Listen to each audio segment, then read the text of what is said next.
comme dans toutes les professions, dans tous les métiers, il faut connaître son environnement, il faut connaître ses races. Qu'est-ce qu'un lait fromageable? Ça, c'est une évidence. C'est notre rôle de formateur, c'est notre rôle de conseiller. Pourquoi aller vers des races locales? Finalement, c'est votre question. Et comment utiliser ces races locales? Parce que aller vers les races locales, c'est un fait, mais comment les éleveurs peuvent, encore une fois, et j'insiste là-dessus, mettre en exergue ce que vous venez de dire, l'importance de la formation. Pour vous, est-ce que ça joue un rôle important ou pas? Est-il important de se former? Je ne vais pas dire le contraire, ou sinon je me tirerai une balle dans le pied. Mais oui, il est très important de se former, en particulier sur comment nourrir, comment arriver à un lait fromageable. Moi, je suis un pur fromager, mais comment travailler ces laits le plus naturellement possible? Comment avoir l'accroche au terroir? Ça, bien sûr, c'est ce qu'on voit en formation. Alors, les éleveurs on va dire, travaillent chacun sur leur terroir, sur leur zone. Est-ce qu'il est important qu'il y ait des échanges entre eux? Est-ce que la notion de groupe est quelque chose d'important dans, encore une fois, la mise en œuvre de ces variétés? La notion de groupe et surtout l'échange d'expériences est très très important. Dans certaines régions, alors moi je viens de l'Auvergne et que j'ai vu qu'il y avait un stand de Ferrandaise. Juste en face. Juste en face. La Ferrandaise, rappelons-nous, c'est quand même la vache qui a donné le bleu de l'accueil. C'est la vache du Saint-Nectaire. Oui, il faut un échange d'expériences, il faut un contact entre toutes ces grandes zones qui travaillent les races locales. Merci. On est resté là sur notre zone. On a parlé des Bretonnes Pinoires. Maïna, vous avez, dans votre présentation, vous avez été bref, mais volontairement, c'est moi qui vous ai demandé d'être bref. Mais là, je vais vous demander de développer un petit peu votre système de production. Comment vous faites? Parce que je crois savoir, et vous allez me dire si je me trompe ou pas, vous n'avez pas de terre, vous travaillez entre guillemets que l'été. Comment vous fonctionnez? Je dis entre guillemets, hein. Mais justement, vous avez le droit de me dire, mais ça va pas, donc je travaille toute l'année. Allez-y, dites-nous quel est votre système par rapport à ce qu'on connaît, nous, ici en Bretagne et en Pays de la Loire, où les Bretonnes Pinoires, les Poitevines, globalement on connaît, mais votre système on ne connaît pas. Allez-y, je vous donne un peu plus de 30 secondes pour développer ça. Bon, alors déjà, je travaille surtout Mangez bien le micro, mangez le micro. Je travaille surtout l'hiver, c'est ça, c'est le contraire en fait. Alors moi du coup, j'ai pas de terre, donc je transhume pendant 6 mois en estive. Là, c'est ma cabane et mon parcours, donc c'est un endroit où je vais revenir chaque année. Et ensuite l'hiver, il faut que je trouve chaque année, où ça peut être au même endroit 2 années d'affilée, une ferme à louer pour 6 mois. Voilà. C'est ça le système, quoi. Pourquoi vous avez choisi cette manière de travailler? Alors, moi, quand je me suis installée, je suis hors cadre familial. Du coup, une installation, ça veut dire acheter une ferme ou louer une ferme. Et moi, je suis installée toute seule. Du coup, je pense que toute seule, je ne peux pas gérer la fabrication à la montagne, la fabrication l'hiver, faire les foins, tout ça. Donc acheter, c'était trop cher. Et puis louer, voilà, il faut tout gérer quoi, sur une ferme. Donc c'est une manière de contourner un certain nombre d'obstacles, on va dire structurels, pour pouvoir devenir éleveuse et faire des fromages, parce que, in fine, vous êtes fromagère. Ouais. Oui, voilà, ouais. Et quel type de fromage? Alors je fais des tomes de brebis, je fais des lactiques, je fais des yaourts, des fromages blancs, du breuil, du mamilla, voilà. Et la race, puisqu'on a parlé de race, c'est quel type de brebis, quelle variété? Alors moi, c'est des basco-béarnaises. C'est une Forcément. race locale. Ouais. Voilà, c'est une race locale du Pays Basque. Voilà.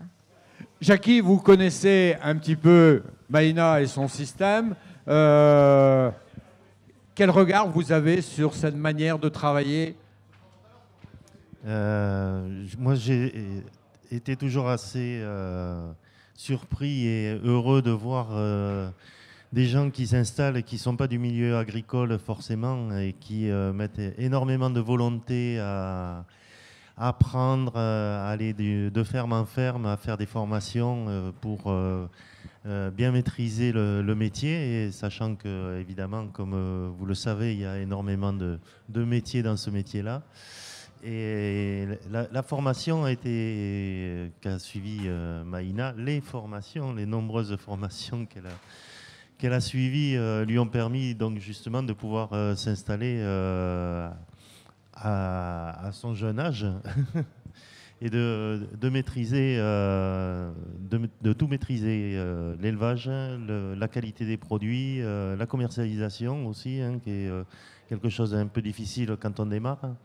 On rencontre tous les obstacles, hein, quand on s'installe. Et justement, comme le disait tout à l'heure, le fait d'être en groupe, hein, et de connaître les gens et de pouvoir être stimulés les uns avec les autres, hein, permet de faciliter un peu l'installation.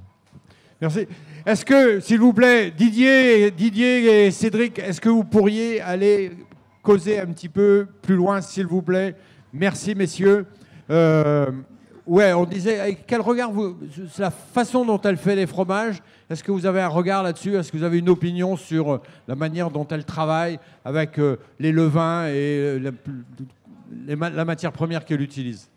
Alors, elle va en parler elle-même, mais pas dans son cas particulier à Maïna. Mais bon, dans notre région, il y a 450 producteurs de fromage fermier. Donc, bon, ça représente sur le département un peu de monde et des expériences de tous bords. Déjà, le choix des races locales est un choix très important. Ensuite, dans les fabrications, nous, dans notre région, Béarn et Pays Basque, on est plutôt sur de la pâte pressée. Hein, c'est du traditionnel. Donc, les jeunes qui s'installent ont tout intérêt à travailler avec ce produit-là parce que c'est connu et c'est plus facile de commercialiser après. Et ensuite, le choix de la technologie, le choix des ensemencements est très très important aussi. Alors, la facilité qu'on peut avoir, parce que dans notre région, on n'a pas la tradition d'ensemencer avec une culture lacto-fermentée. Ça n'existait pas. La facilité a été de travailler avec des ferments du commerce. Aujourd'hui, il y a pas mal de producteurs qui travaillent avec des levains qui sont autoproduits sur la ferme, hein, et qui commencent à donner des signes de qualité et de la typicité de la ferme, avec la flore de la ferme. Et on a des produits qui sont très originaux d'une ferme à l'autre. L'intérêt du fromage fermier, c'est que chaque ferme a son originalité, ce qui permet de se démarquer du voisin tout en ayant une structure collective, hein, voilà, c'est le gros intérêt. Vous avez un regard un peu généraliste, au moins au niveau européen, d'après ce que j'en sais, sur la fabrication des fromages fermiers. Comment ça se passe ailleurs, en Italie par exemple? Puisqu'on a parlé beaucoup de slow food ici, et on va continuer à en parler durant ces 2 jours, donc terroir d'origine, enfin pays d'origine du mouvement. Comment ça se passe là-bas? Est-ce que c'est comparable à ce qui se fait en France? Alors, on est en Béarn, on a une sentinelle sur le fromage d'estive des vallées béarnaises. Maïna, elle est sur une sentinelle de fromage d'estive du Pays Basque. Et donc, à ce propos-là, on participe quand même pas mal aux événements de slow food, en particulier Cheese à Bras et à Turin au Salon du Goût et Terra Madre. On a pu rencontrer pas mal de fromagers d'Italie qui nous ont aidés à mettre au point des méthodes de fabrication de levain, par exemple, qu'on a pu tester chez nous et qui ont eu l'intérêt au moins de sensibiliser sur justement la culture de la flore de la ferme. Mais avec l'inconvénient que ce n'était pas du tout adapté à notre type de fabrication. Alors en Italie, ils travaillent pas mal, je vais rentrer dans la technique, hein, mais ils travaillent avec des bactéries thermophiles qui travaillent à haute température, qui amènent à des fromages avec des textures souples, mais où on a moins d'arômes, Et on a des risques d'accidents de fabrication de type gonflement tardif, etc. Donc on a fait des essais, on a eu quelques déboires, mais bon, c'est pas grave, c'était pas sur des gros volumes, c'était dans un cadre d'essai. Et en fait, on a fait évoluer la méthode, qui n'est pas encore tout à fait au point, mais qui commence à l'être. On parlait de groupes tout à l'heure. Là aussi, ça serait intéressant d'avoir des groupes multinationaux entre différents éleveurs d'Italie, d'Espagne, de Grèce, de France pour échanger. Est-ce que ça se fait ou est-ce que ça pourrait se faire? Alors ça se fait parce que justement sur des événements comme Cheese ou Terra Madre, on est amené à rencontrer des collègues. Alors, les éleveurs rencontrent les éleveurs, les techniciens rencontrent les techniciens. C'est comme ça qu'on se connaît. Et on finit par faire des groupes. C'est-à-dire, une fois qu'on est rentré en contact, après la communication est beaucoup plus facile. Et on se rencontre et on échange nos expériences. Et on va toujours aller chercher les nouveautés quelque part. Et ça, c'est très, très fort. Avant de passer le micro à Nicolas, Maïna, je reviens vers vous. Quel type de levain utilisez-vous? Comment vous travaillez pour ensemencer vos fromages? Alors, moi, sur les levains, je ne fais pas de travail particulier pour faire mes propres ferments. Après, moi, je pense que c'est une infime partie que les ferments, c'est une infime partie de ce qui peut jouer sur le goût. Moi, je trie à la main, par exemple. Ça, je pense que c'est très important pour la qualité du lait et pour le goût du fromage. J'utilise tout mon matériel de fromage, il est en bois. J'essaye en fait de cultiver ma propre flore sur mon matériel plutôt que de rajouter après. Voilà. Alors après, je ne sais pas si c'est moi qui délire ou... Voilà. D'accord. Merci. On reviendra tout à l'heure justement sur ces particularités de travail. Une petite pierre tout à l'heure. Oui, on finit notre tour de table. Nicolas Plantive, Terroir d'avenir. Pardon? Vas-y. Il veut parler du Gouel. Voilà. Je me permets de faire un petit lien en fait sur les levains naturels, sur les levains indigènes du moins, et pour un peu poursuivre ce que vient de dire Pierre, Jackie et Maïna, parce qu'en fait on voit bien le questionnement, il est sur la flore, hein, le travail avec les laits crus, l'importance de se former, le travail en groupe. Qui est fondamental dans nos petites structures parce que nous, évidemment, surtout de plus en plus de gens comme moi ou comme peut-être toi, Maïna, je ne connais pas exactement ton parcours, mais on est beaucoup de néo-ruraux. Parle bien dans le micro. On est beaucoup de néo-ruraux, pardon. Et donc, du coup, on a beaucoup de choses à apprendre, à la fois sur le métier de paysan, à la fois sur le métier de fromager, d'où l'importance, effectivement, de se former. En Bretagne, nous, on a hérité d'un autre. On n'a pas de culture on n'a pas de tradition fromagère. On a une tradition beurrière, crémière, de produits laitiers, mais on n'avait pas jusqu'à présent de tradition fromagère, de fromages affinés. Et donc, on a eu la chance d'avoir des éleveurs, il y a une quarantaine d'années, qui ont retrouvé un produit qui s'appelait le gros lait, l'asgwel, l'asir en breton. Qui était un produit laitier, une spécialité laitière du Sud Finistère. Et ils ont trouvé ce produit-là déjà extrêmement bon et on va dire que c'est proche d'une technique yaourtière, sauf que c'est un levain sauvage, indigène, qui se transmet de paysan à paysan. Et on ne le crée pas. En fait, c'est quelque chose qu'on reproduit mais qu'on ne crée pas. Et qu'on se transmet surtout. Et les éleveurs de Bretonne Pinoire se sont dit, eh bien, on va créer une marque pour protéger un petit peu ce produit, éviter son industrialisation et du coup créer une marque qui va valoriser le produit rattaché à une race. Et du coup, de ce produit-là, on a commencé à le manger, à le produire, etc. etc. Et puis, des fromagers, fromagères, comme Marie-Françoise Cauchy, qui était derrière nous tout de suite. Qui est là. Voilà, a commencé à le travailler, à s'en servir pour ensemencer ses laits, pour fabriquer sa tome. Et ça a été une idée absolument géniale. C'est-à-dire que c'est un levain qui nous sert à faire un produit laitier, mais qui nous sert aussi à ensemencer notre lait pour pouvoir faire des fromages. Et du coup, dans ce travail, on va dire, de tradition dans lequel on est, en fait, on se rend compte qu'il y a aussi de la création. C'est-à-dire qu'on peut être amené à créer des fromages à partir d'un produit de terroir. Et pour nous, ça, c'est très très important et ça nous permet aujourd'hui de mener des études sur le Gouel, bien sûr, mais ça c'est encore une autre question, mais de pouvoir perdurer ce travail-là et d'être vraiment dans ces questionnements de flore qui nous est ramené par rapport à un produit particulier. Et ce qui est intéressant, c'est qu'en fonction des régions, en fonction des races, en fonction des pratiques, on n'a pas les mêmes techniques. Et ça, c'est ce qui fait aussi la richesse, je trouve, et la bonne variabilité en fait, de l'ensemble de ces races. Mais on peut retrouver aussi ce Gouel dans la crème. Nous, on s'en sert pour ensemencer nos crèmes, on s'en sert pour ensemencer nos fromages à croûte lavée, à croûte fleurie, etc., etc. Il y a vraiment une gamme très, très, très variée. Et c'est en ça que c'est novateur, cette manière de travailler.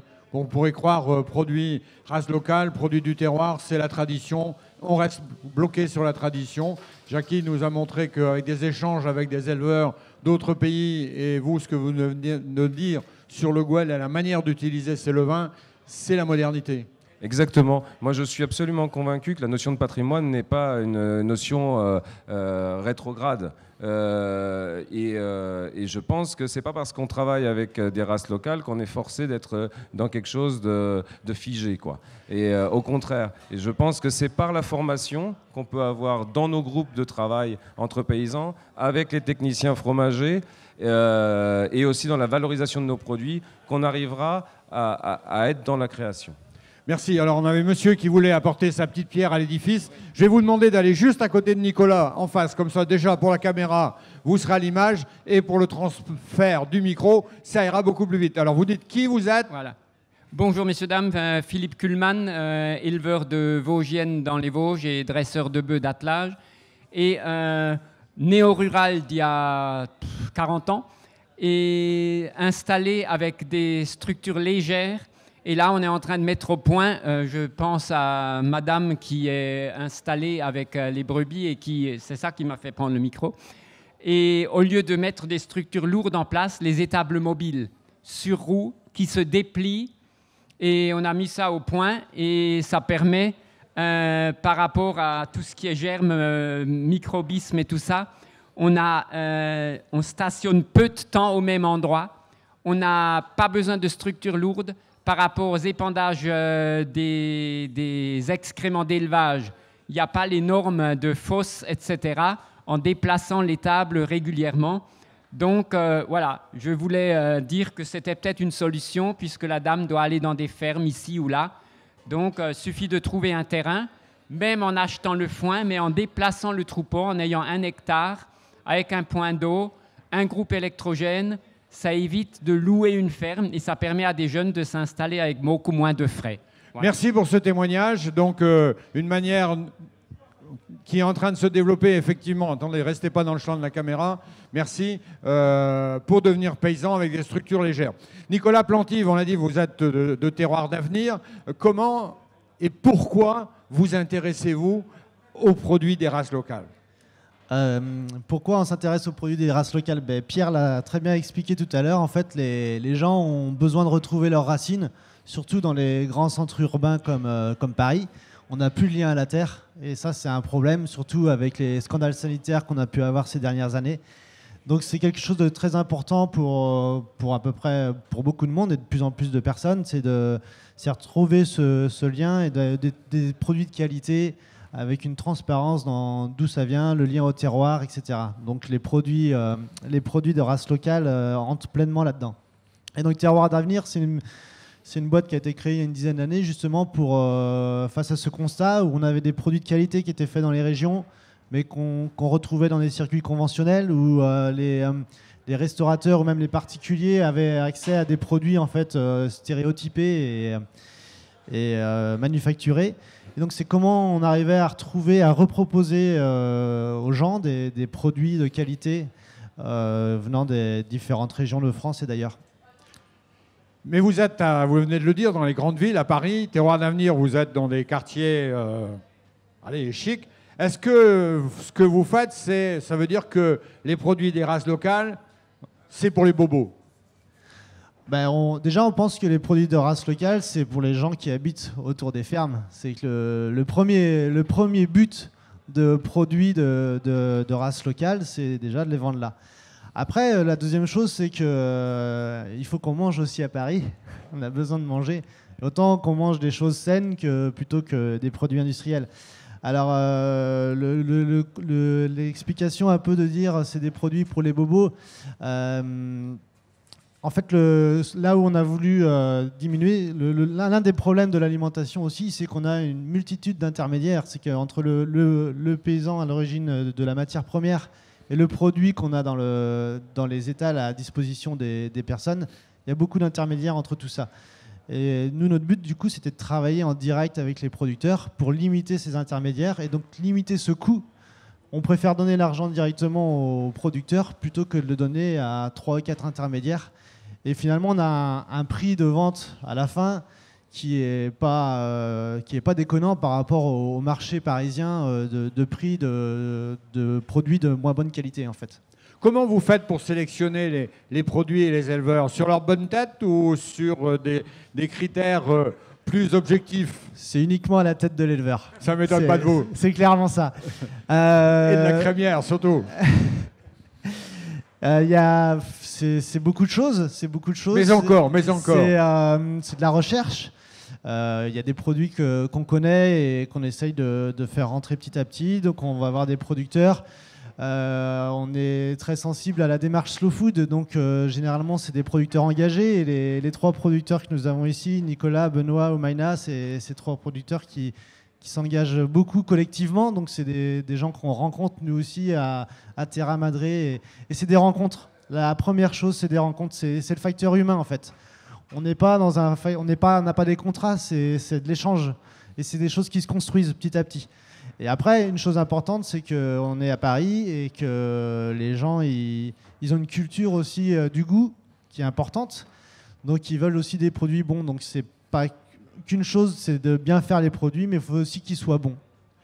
Et comment les gens des villes, comment vous faites pour leur faire découvrir, leur faire apprécier ces produits? Parce que je suppose qu'ils ne connaissent pas, a priori en tout cas, ces produits. C'est de la pédagogie, c'est de la dégustation, c'est la reconnaissance de notre travail aussi. C'est que maintenant les gens ils viennent aussi à Terroir d'Avenir parce qu'ils savent qu'ils vont trouver des produits de qualité, des produits qui ne viennent pas de n'importe où et c'est des gens curieux en fait. Donc à partir de là, ils nous posent des questions, donc on ne peut pas leur raconter non plus n'importe quoi parce que c'est des gens qui vont se renseigner à côté. C'est pas parce qu'on leur dit quelque chose qu'ils vont pas aller se renseigner à côté. Mais ils nous font confiance aussi. Et donc on doit continuer à garder cette confiance. Et voilà, c'est de l'échange aussi avec nos clients. Et vous, les gens de Terroir d'Avenir, ils ont une formation particulière de fromager, d'œnologue, de boucher, de charcutier pour pouvoir apprécier ces produits, ou c'est vraiment au feeling? Là, c'est plutôt mes patrons qui pourraient plus répondre à ça, mais en fait, c'est d'abord du feeling. Il faut être dans l'esprit, je dirais Terroir d'Avenir, mais en fait, c'est dans l'esprit paysan de vouloir vraiment avoir cette approche-là. Et après, les gestes, ça s'apprend. Enfin, nous, on n'est pas fromagers, fabricants, qui sont un travail très technique. Nous, c'est de la découpe, c'est de la préparation, ça s'apprend beaucoup plus facilement, c'est de l'accueil. Mais déjà, avoir une sensibilité à ça, c'est déjà le plus important. Quelles sont les perspectives de développement de Terroir d'Avenir? On va faire de la pub un peu. En fait, c'est pas les perspectives de développement de terroir d'avenir, parce qu'il n'y a pas que terroir d'avenir, il y a d'autres acteurs sur Paris, et c'est très bien. Nous, nos perspectives, nous, on est content quand on voit que les chiffres des supermarchés ont tendance à baisser au profit du petit commerce local, en fait. Et les perspectives à Paris sont bien sûr énormes en termes de développement, parce que les gens sont de plus en plus sensibles à ça. Et on le voit, il y a de plus en plus de projets qui sont un peu comme Terroir d'avenir, qui veulent recréer du lien avec l'agriculture paysanne. Et il y en a de plus en plus à Paris. Et bien sûr, il y a des perspectives énormes à Paris ou ailleurs. Vous avez cité Benoît comme étant un de vos fournisseurs. On va lui passer la parole parce que c'est le seul à ne pas encore s'exprimer. Benoît, comment vous êtes venu à travailler avec Terroir ou Terroir avec vous, Terroir d'avenir? C'est vous qui avez fait la démarche ou c'est eux qui sont venus vous voir? En fait, je sais même pas. Nous, on a démarré il y a 6 ans. En fait, mon épouse a arrêté son boulot. Elle est revenue sur la ferme pour transformer. Et du coup, au démarrage, ça n'a pas été si simple que ça. Nous, on a démarré tout doucement parce qu'on a plusieurs créneaux de vente, en fait. On a un marché à la ferme avec 12 producteurs. On a un site de panier. On vend aussi en Biocop à côté de chez nous. Et Terroir, je sais pas comment c'est arrivé. On les avait rencontrés à Eurogusto une fois, et après, je pense que le bouche-oreille, ils cherchaient. Et nous, on s'est dit, tiens, pourquoi pas diversifier. Et puis après, on s'était dit aussi que quelque part, c'était une reconnaissance de la qualité de nos produits. Quand on sait que au niveau gustatif, nos produits sont travaillés par des chefs, c'est valorisant, quoi. On se dit que le boulot qu'on a fait est pas mal. Et donc, voilà, quoi. Après, comme il dit, c'est des rencontres humaines. Je pense que régulièrement, les gens de Terroir, on les a croisés soit sur des salons de foot, soit comme ici à la fête de la Vache Nantaise ou dans d'autres occasions. Et au bout d'un moment, quand vous côtoyez les gens, allez hop, on bosse en confiance. Et puis c'est parti comme ça. Après, nous, Terroir, ça doit représenter à peu près 20% de ce qu'on vend de notre transfo à peu près aujourd'hui. Mais on n'a pas la capacité de faire plus, parce qu'on est humainement, on n'a pas ni plus de laine, ni plus de temps, ni plus de bras, donc voilà. Et puis, non, c'est une chouette aventure, et je trouve que en fait, ce qu'on trouve bien dans cette démarche-là, c'est que ça diversifie nos créneaux de vente, parce que mine de rien, on parlait tout à l'heure de collectif. Nous, le marché, c'est une gestion collective, les paniers, c'est une gestion collective. Et le risque, il est là aussi humain. On a déjà eu des gros soucis au marché. Le marché était descendu très bas à la ferme parce qu'il y avait eu un clash entre les producteurs. Donc économiquement, d'avoir différents points de chute sur la vente de produits, ça permet de sécuriser aussi, parce que c'est aussi important. On disait tout à l'heure qu'on faisait plusieurs métiers. Et la vente, c'est un métier qui prend quand même beaucoup de temps. Donc, à la rigueur, quand on sait que les 20%, ce qui part à Terroir, en fait, on sait le camion passe à 13h30 le jeudi. C'est hyper simple. En fait, on est là à 13h30, on l'aide à charger, clac, c'est parti. Et à la fin du mois, ils ont leur facture. Et en fait, on n'a pas passé 3 ou 4 heures sur un marché. C'est pas la même démarche que d'aller faire un marché, mais c'est complémentaire, et c'est peu, par rapport au chiffre d'affaires, c'est peu gourmand en temps, en fait, pour nous. Maïna, comment vous vendez vos fromages? Parce que quand vous êtes en estive, vous n'êtes pas sur le marché, ou alors il faut grimper en haut de la montagne pour aller acheter vos fromages? Non. Moi, je fais un marché par semaine à Saint-Jean-Pied-de-Port, donc c'est un petit marché. Hein. Et après, je travaille beaucoup. Alors, pour la tome, c'est presque que du bouche à oreille. Le fromage d'estive, j'ai pas de problème pour le commercialiser parce qu'il est réservé avant d'être fait, donc ça va. Et après, j'ai 2 crèmeries. Je travaille avec 2 crèmeries, voilà. Et j'arrive à tout expédier, quoi. Et vous êtes aussi dans le réseau de Terroir d'avenir? Dans le réseau. Comment ils sont venus vous voir en haut de la montagne? Non, je sais pas quoi. Comment on s'était rencontrés? Ah oui, c'est un autre éleveur qui lui avait donné mon numéro. Et puis après, on s'était rencontrés à Bras. Et je pense que c'est là que ça s'est fait, quoi. Ouais. Voilà. Bon, je vois que le mouvement Slow Food a beaucoup d'importance. Mais Nicolas Guérin, on parle beaucoup de Terroir d'avenir, on parle beaucoup de Slow Food. Ça veut dire qu'en dehors de ces réseaux-là, point d'avenir pour les races et les produits des races locales? Non, évidemment. On a invité Terroir parce que, évidemment, c'est un partenaire qui est important pour nous. Mais évidemment, ce ne sont pas les seuls. Hein, et il n'y a pas évidemment que Paris. mais c'est un tout. Ce qu'a très très bien expliqué Benoît tout de suite et également Maïna sur la commercialisation, c'est qu'en fait, il est souvent intéressant pour nous de ne pas avoir qu'un seul débouché. Il faut savoir que circuit court, ça ne veut pas dire vente directe. Circuit court, c'est juste qu'il n'y a qu'un intermédiaire. Donc on peut faire de la vente directe, du circuit court, du circuit long. Circuit long, c'est que là, on rentre déjà dans une plus grande, dans une chaîne beaucoup plus longue. Et l'intérêt pour nous des circuits courts en tant que paysans, c'est qu'on maîtrise les choses. C'est-à-dire qu'on sait à qui on vend. Et je pense, par exemple, pour parler aussi de d'autres fromagers, de l'importance du métier de fromager détaillant ou de fromager affineur, c'est que ce sont des personnes qui sont capables de parler de nos produits parce qu'ils le connaissent. Et ça, c'est un vrai métier. Je pense notamment à Stenmark de Guy Pavas, de la fromagerie du bout du monde, par exemple. On a des éleveurs en race bretonne qui travaillent avec lui. Et ça permet d'un coup, non seulement nos produits, ils existent autour de chez nous. C'est ce qu'a très bien dit Benoît. C'est-à-dire qu'on vend, les clients, ils viennent dans nos fermes.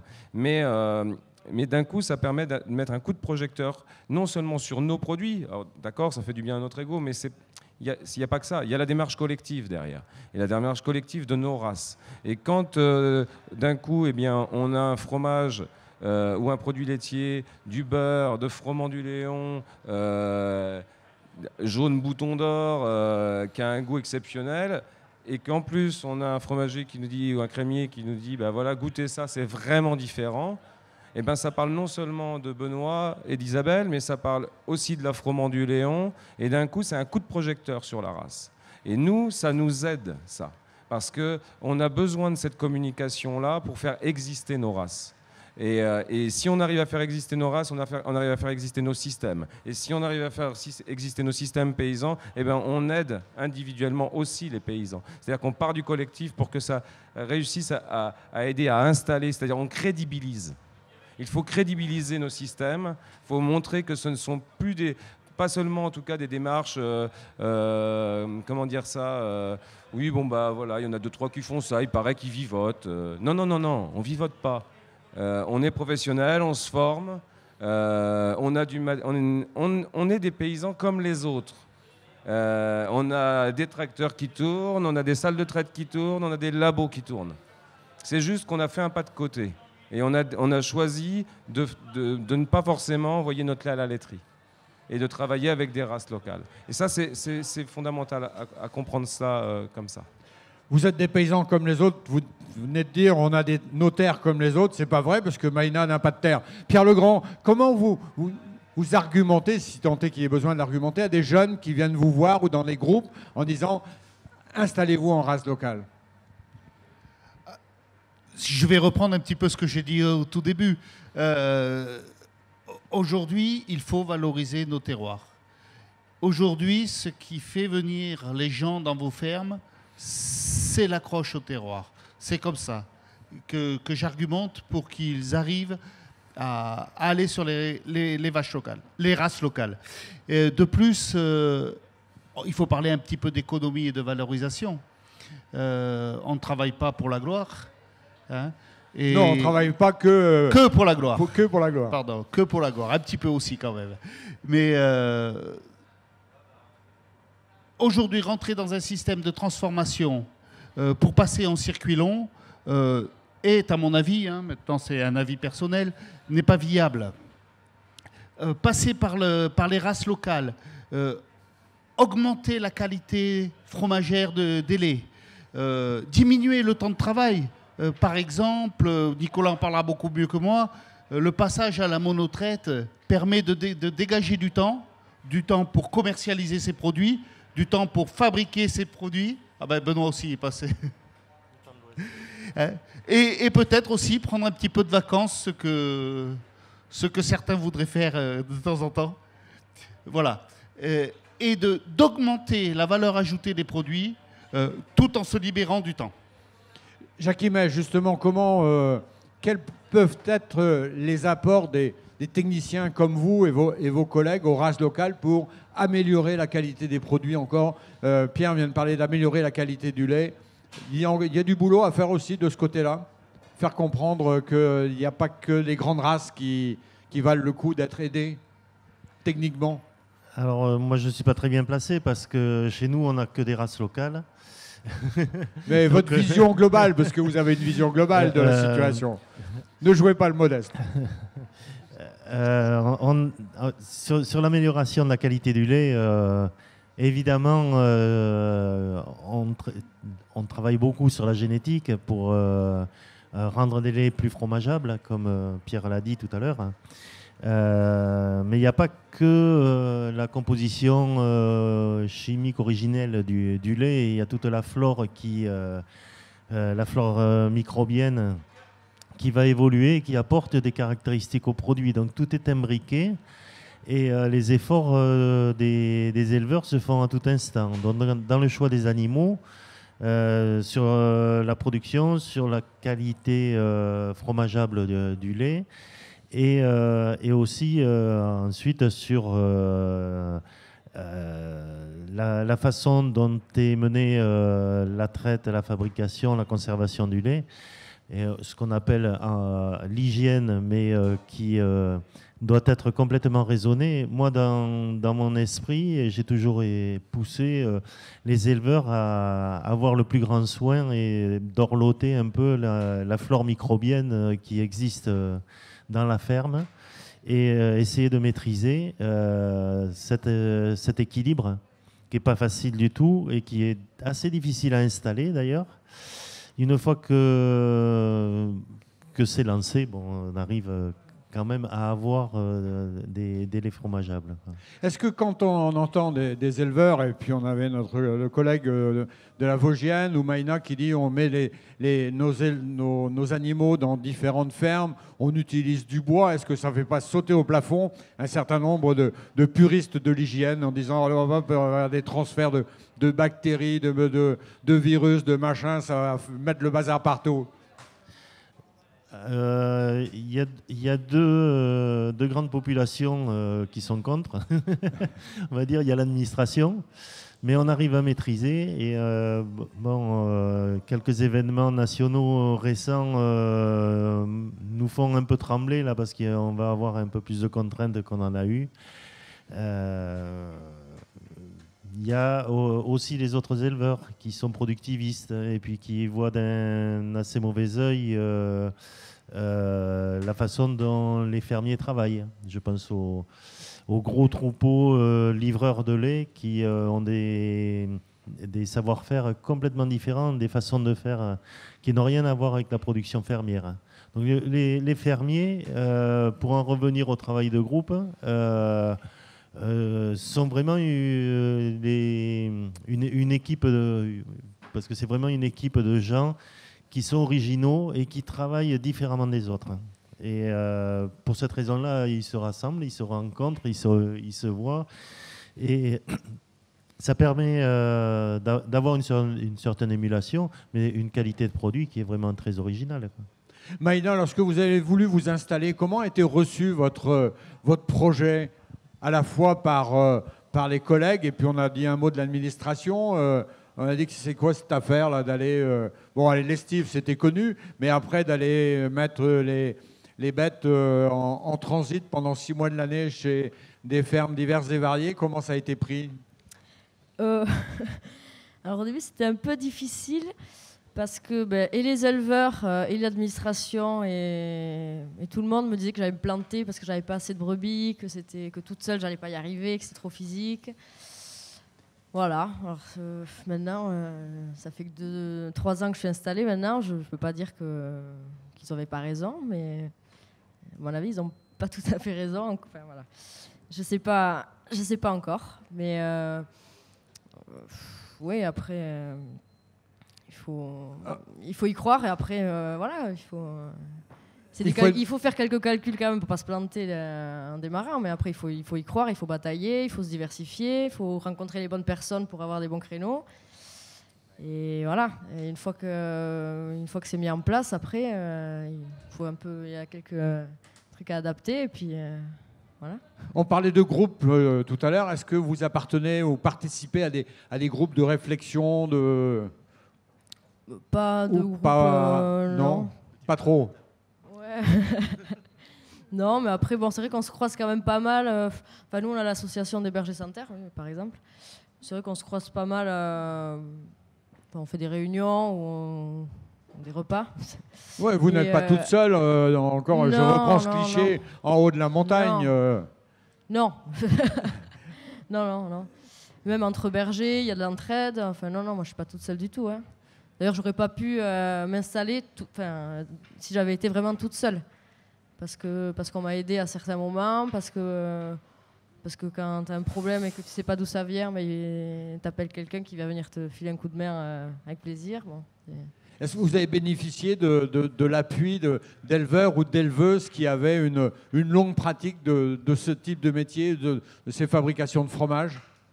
Vous avez été en stage dans des fermes? Ah oui, j'ai été en stage, en apprentissage. Enfin, avant de m'installer, quand même, j'ai fait le tour de tout ce que je voulais voir en transformation, et puis même pour les animaux, quoi. Je pense que j'ai fait tout ce que je pouvais faire avant de m'installer. Puis un jour, je me suis dit, ben voilà, il faut y aller. Hein. C'est bien beau de faire des formations, mais... Et c'était quoi ce que vous vouliez voir? Je voulais voir tout. C'est vrai que nous, au Pays Basque, on fait majoritairement de l'atome d'hiver et d'été. Mais moi, ça m'a toujours branché de découvrir d'autres fromages, de faire des expériences, de batailler. Voilà, donc, mais bon, il faut quand même, pour le commercialiser, il faut avoir quand même un minimum de base. On va faire n'importe quoi. Vous avez quoi comme formation? Alors, en agricole, j'ai un BPREA, j'ai un silo vert. Ouais. Et non agricole, parce qu'il y avait peut-être une formation non agricole avant. Ouais. J'ai un master de recherche en littérature basque, qui n'a rien à voir. Recherche en littérature basque. Voilà. Rien à voir, je suis pas sûr. Mais rien à voir. non, ça reste basque quand même. Et est-ce que justement la culture, pour rebondir sur votre cursus, la culture au sens large du terme d'un terroir est importante pour valoriser vos produits? Moi, je pense que oui. Oui, certainement. Ouais.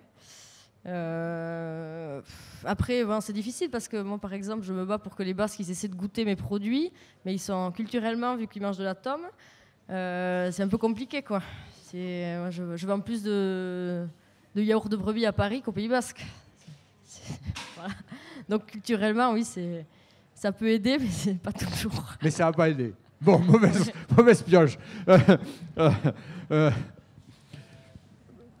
Nicolas, est-ce que vous aussi, avant, vous n'étiez pas paysan, vous avez dit que vous êtes néo-paysan, mais déjà depuis un certain temps. La formation antérieure, elle aide à faire le métier que vous faites aujourd'hui? Pour moi, elle est fondamentale. La notion de métier en soi est une notion fondamentale. Benoît a très bien dit, hein, de la production jusqu'à la vente, c'est un métier.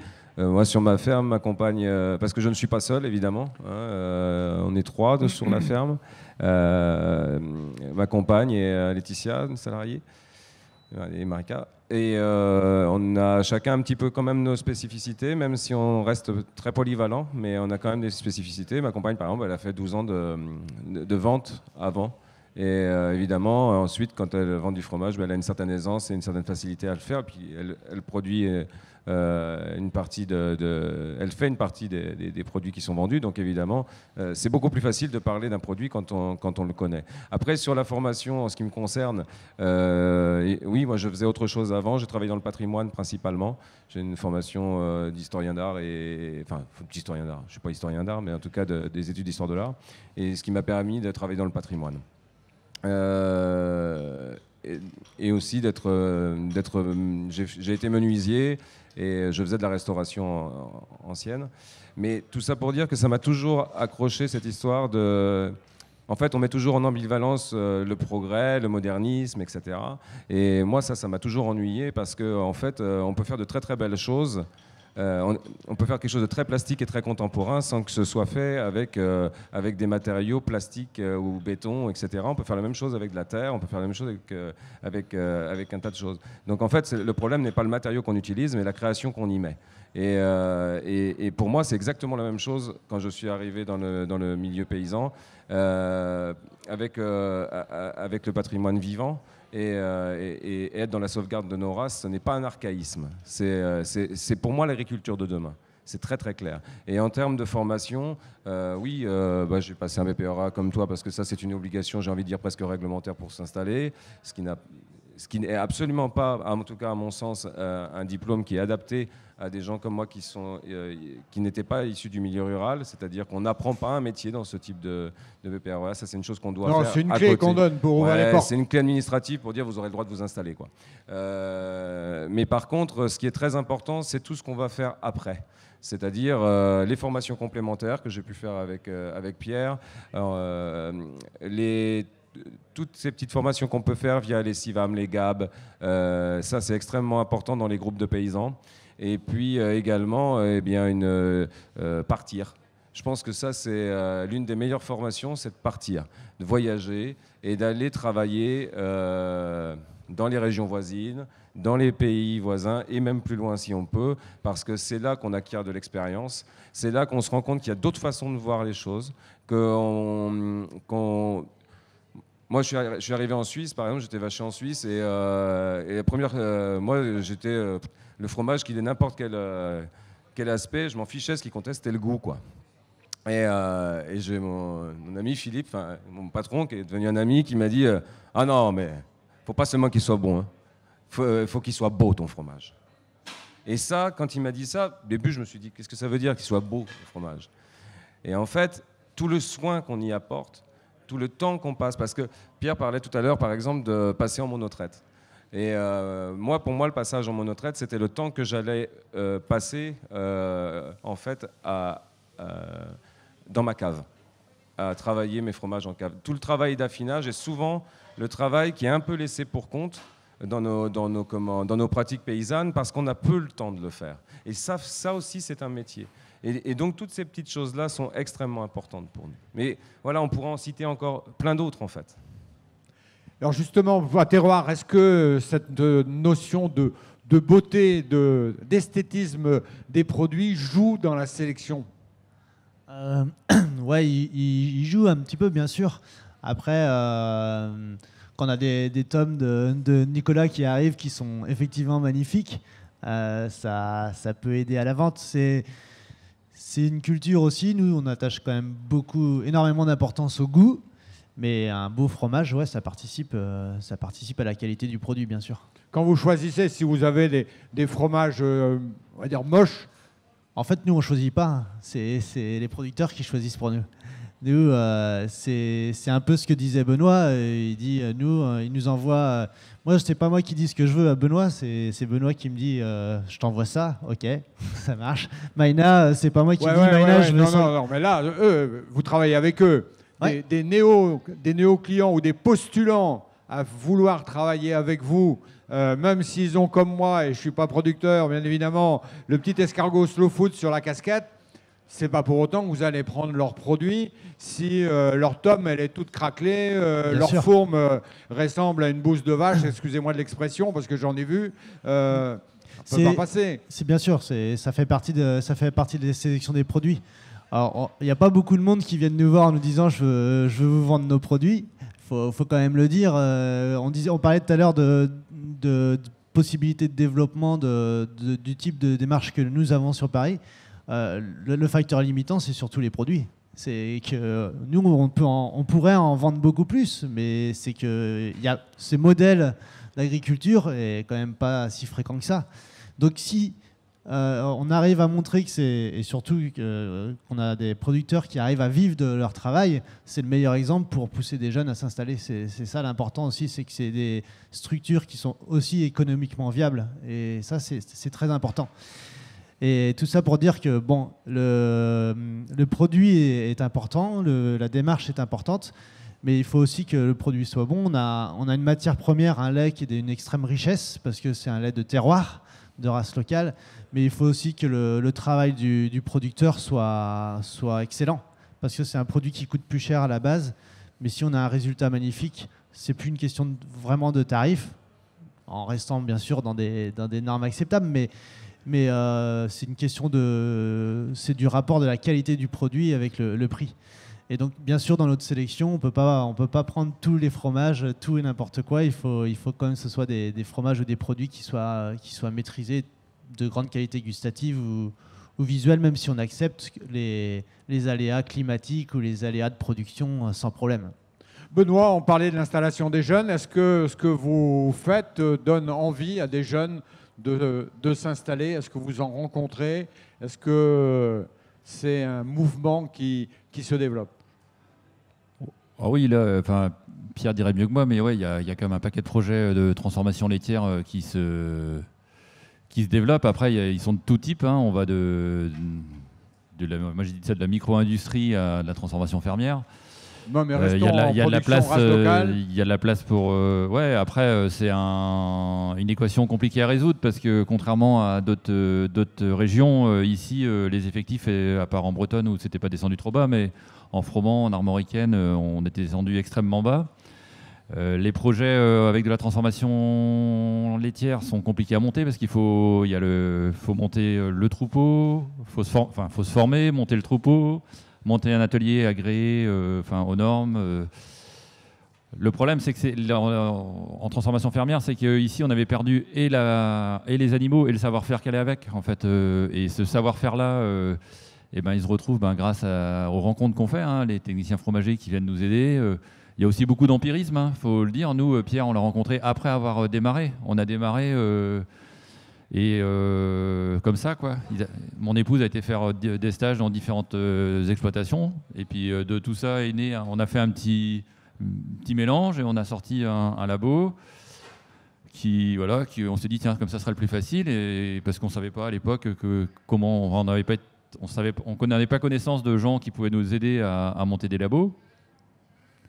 Et là, aujourd'hui, je pense que la différence, c'est ça, c'est que le fait qu'il y ait des développements réguliers, aujourd'hui, on va pouvoir commencer. Il y a des structures accompagnatrices, hein, par exemple les SIAP et tout ça, là, qui aident les jeunes à mettre le pied dedans et à démarrer. Alors, les SIAP, c'est les coopératives d'installation d'agriculture paysanne, c'est-à-dire qu'il y a une bonne année, une année et demie où ils sont accompagnés. Et après, c'est un métier initiatique. Hein. Il faut faire des erreurs pour apprendre. Et quand tu as pris 3 baffes, tu as compris. Et puis hop, tu fais mieux. Et ça, voilà, il y a...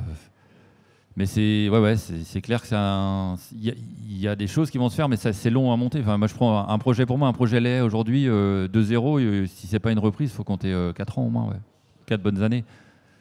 Alors, on ne va pas rentrer dans le débat de l'installation, puisqu'il y a la maison de l'installation à côté de l'amphithéâtre des saveurs. Et j'invite tous ceux que le sujet intéresse à aller voir les collègues qui sont à la maison de l'installation, notamment, je pense, et pour faire le rapport avec ce que disait Maïna, qui n'a pas de terre, mais il y a Fabien Le Thor qui, si lui a des terres, n'a pas non plus d'installation à terre, il n'a pas de bergerie pour élever ses brebis Landes de Bretagne, c'est aussi un autre système. Je vous propose... Nicolas, de conclure cette table ronde, puisqu'on nous a présenté une variété de fromages qu'on est un petit peu pris par le temps, puisque à 11h, on va devoir passer à un autre débat, que nos invités et les personnes présentes puissent découvrir ces fromages. Je vous propose de tirer la conclusion de cette table ronde au bout d'une heure, de cette heure de discussion fort riche, qu'on pourrait continuer encore très longtemps. Oui, alors moi je suis très très content qu'on ait pu réunir l'ensemble en fait, à la fois les éleveurs, les paysans fromagers qui sont là, et puis en même temps effectivement une partie des partenaires avec lesquels on travaille, c'est-à-dire des gens avec qui vraiment on est tous les jours en contact. Aussi bien pour la commercialisation que pour je dirais, des besoins techniques, etc. La notion, ce que j'aimerais qu'on retienne surtout, c'est cette notion de groupe, là, des différents travaux au sein des races, en interrace. On travaille notamment sur un gros projet entre la Froment du Léon et la Bretonne sur le Gouel. Donc on a vraiment il y a volonté à continuer ce travail-là, mais en groupe, et on n'y arrivera qu'en groupe. Et même si c'est pas simple, parce que c'est pas simple de travailler en groupe, mais c'est ce qui fait la richesse de ces travaux-là. Et puis, ce que j'aimerais aussi qu'on retienne, c'est que c'est en fait, comment dire, l'énergie qu'on peut y mettre et comment on peut que tout ça, évidemment, c'est ce que tu disais, c'est ce que disait Maïna aussi, c'est-à-dire que j'ai beaucoup aimé ce que tu as dit tout à l'heure, c'est il faut savoir batailler à un moment donné, quoi. Et ouais, il faut savoir batailler, mais il ne faut pas qu'on s'épuise. C'est-à-dire il y a des gens dessus de nous qui mènent des politiques et il faut qu'ils arrêtent de nous mettre des bâtons dans les roues. Et ceux qui annoncent qu'ils nous suivent, je pense notamment aux banques, il faut qu'ils nous suivent vraiment. Et pas qu'ils l'annoncent et qu'ils ne le fassent pas. Voilà. Donc ça, pour moi, c'est extrêmement important parce que sinon, on n'y arrivera pas. On peut y mettre toute l'énergie du monde, mais à un moment donné, on ne trouve pas 150 000 euros ou 200 000 euros sous le sabot d'un cheval. Donc voilà. Et maintenant, pour conclure, j'aimerais vous inviter à goûter quelques produits, à la fois des produits de Bretagne et à la fois goûter la tome. Je pense que c'est un joli cadeau que nous a ramené Maïna. On va pouvoir goûter un bout de tome d'Estive et ça me fait en tout cas chaud au cœur. Je te remercie. Et je vous remercie évidemment tous d'avoir accepté de participer à cette discussion. Merci à toutes et à tous. Et puis je vous invite à venir déguster ces produits du terroir. Merci.